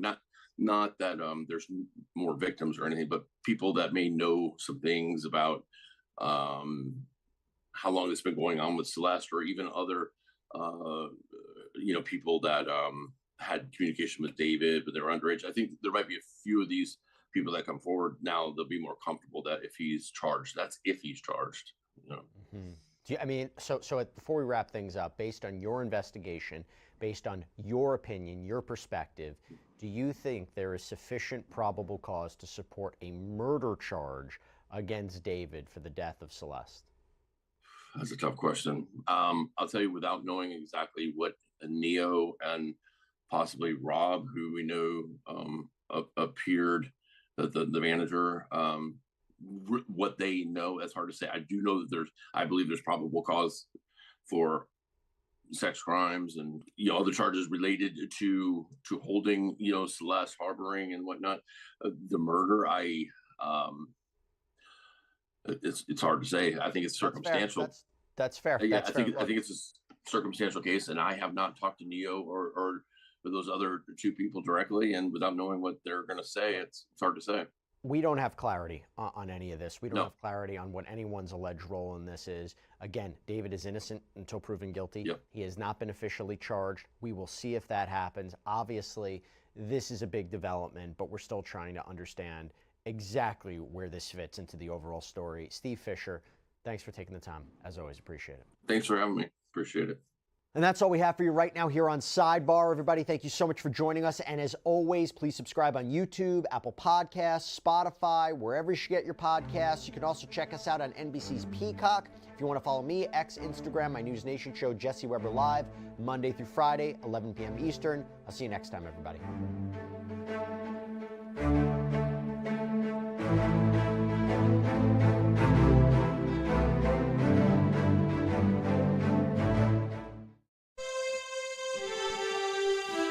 अल्फ अल्लाह की जात तू ऐ झोरे सदके जेड़ो कुल कायनात चलाण आलो अल्फ अल्लाह की जात तू झोरे सदके जेड़ो कुल कायनात चलाण आलो हुक्म उस गए बाजना पतर अल्लाह ओ तेरो मेरो वजूद बनाण आलो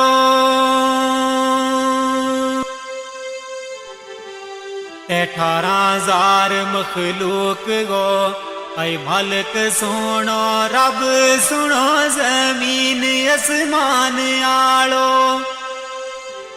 अर्श फर्श लो कलम महफूज कुर्सी जिया जून ना रिज़क खिलाण आलो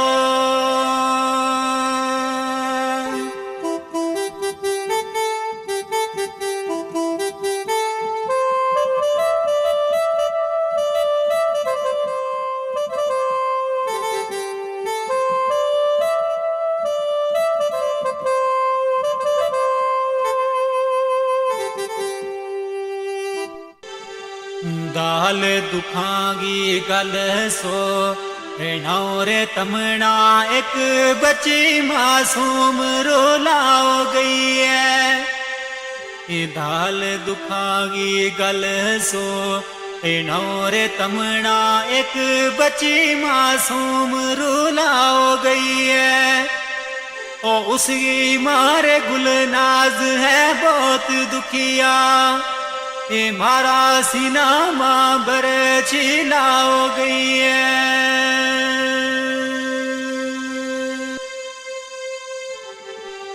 नाओ बच्ची गो अफसा में महमूद सोनो रोग उमरा गो सुनी लाओ गई है ओ जिला पुणछ गिरा शिंदरा सोनो ऐ दुखिया दिलाना अफजारो लाओ गई है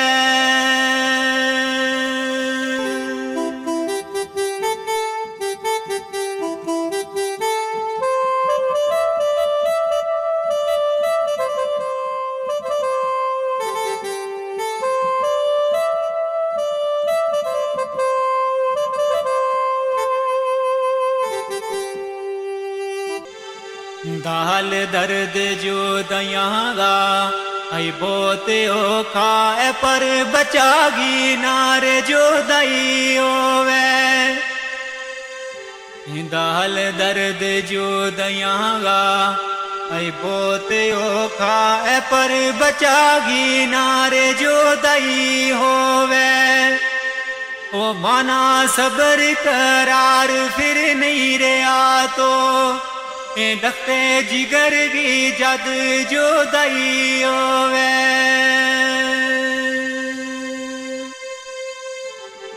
ते बाप उसको मैं मुँह दियो सेन दुखिया अफसा जही बची सीने लाई होवे ओ दुख मुझ जावेद माँ बाप नावे ओ बचा किसे ही नारे जो दई होवे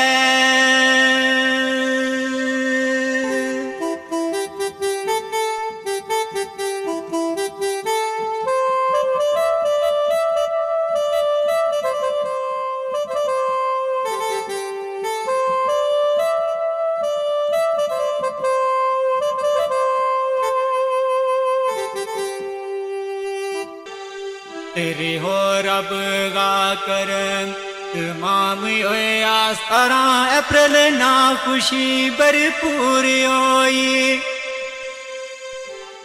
रे हो रब गा कर तमाम होए आस्तारा अप्रैल ना खुशी भरपूर होई ओ अल्लाह पाक ने दिती एक बच्चियों सोनी ऐ गुनाहगारांगी अर्ज मंजूर होई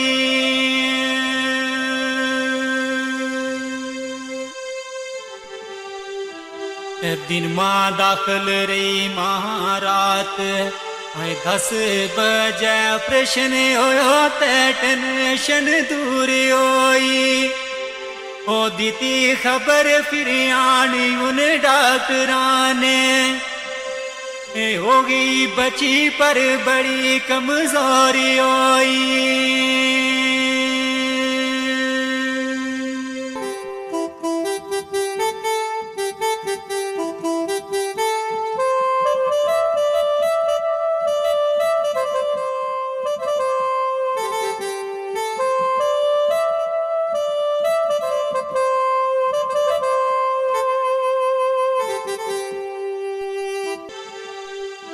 सलाह दीती वीर डॉक्टर है कमजोर बची ले गए बीच मशीन रखाओ दीती सलाह दीती डॉक्टर है कमजोर बची ले गए बीच मशीन रखाओ दीती 18-19 तक रखी पुणछ अंदर और पर इकी नर जोरी कराओ दीती आई रात 9 बजे मामू आई नानी दोए गड्डी तरफ जोरी चलाओ दीती ओ मासा देरी ना लाई ले चल गया ओ 12 बजे जोरी पहुंचाओ दीती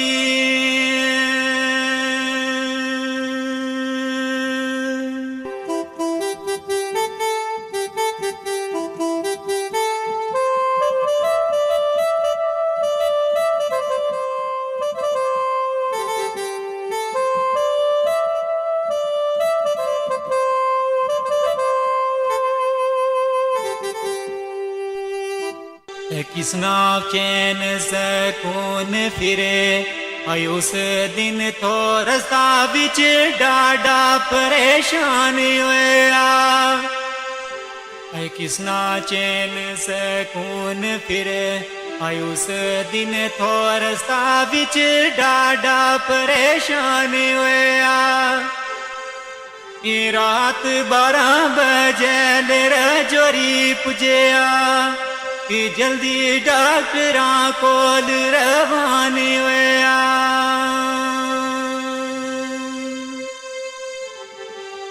आई डॉक्टर नब्ज तके मुतू कि बोल न सके असली राज तू बे वो हैरान होया ओ अमानत रब की है तम सबर करियो ए आपसा बची गारू वे रवानी होया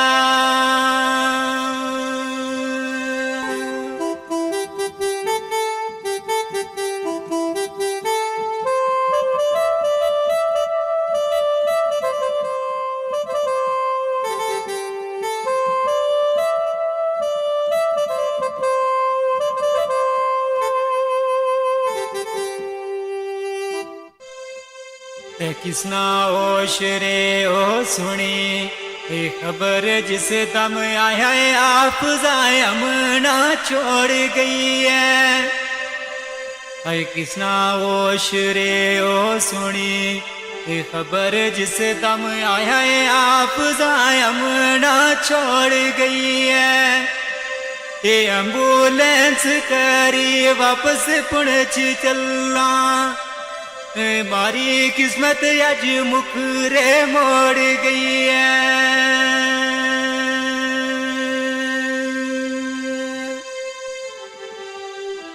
आई गुल नाज वाणी अरे ए मान बाकी मेरी खुशी ना किंगा तू रोड़ गई है दाखिल विच अस्पताल थी पुणछ अंदर ये मांगुल नाज गो दिल क्यों तोड़ गई है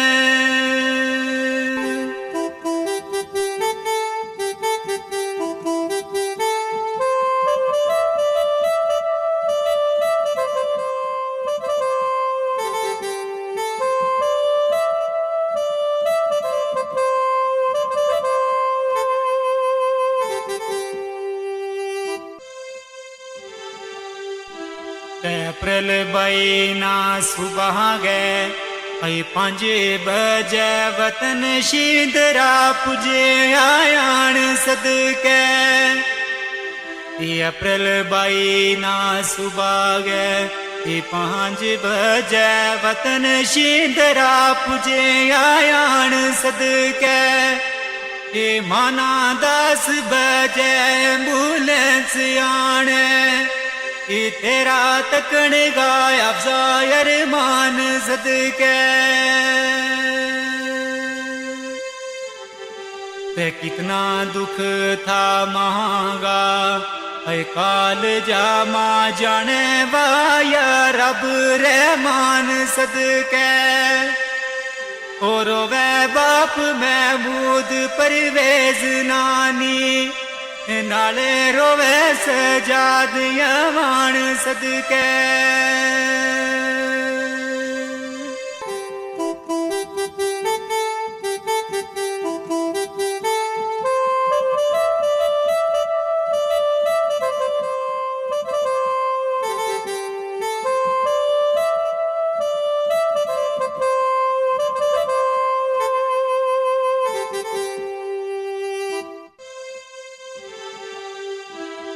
ते कफन दफन गोविलो हुणे यार के ओ इना दुखाना हुण मीटौरे किसरा कफन दफन गोविलो हुणे हार के ओ इना दुखाना हुण मीटौरे किसरा ओ जीता मांगे बचा गो टूर जानो इस शेर बर कलम चनो किसरा ते अच्छा रब वाले हुणे है छोड़ गई है तीना सिना नालू हुण लो किसरा सबर या तो नी दिल मां याद तेरी रोता दिला ना चुप करूं किसरा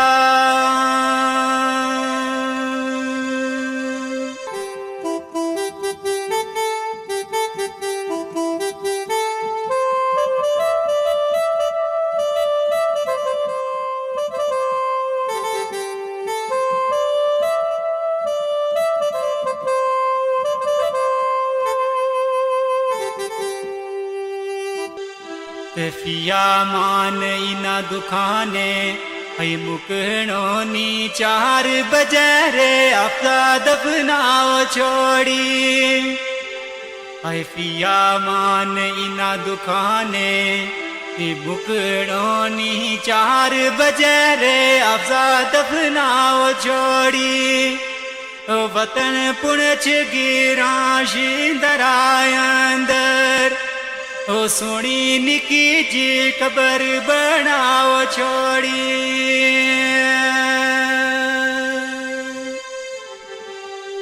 सबर करियो महमूद गुल नाज दोए मानत रब गी रब ने छुपाओ छोड़ी ओए पिया मान जावेद इजाजत ले ले जख्म मोड़ी भी क्यों रे दुखाओ छोड़ी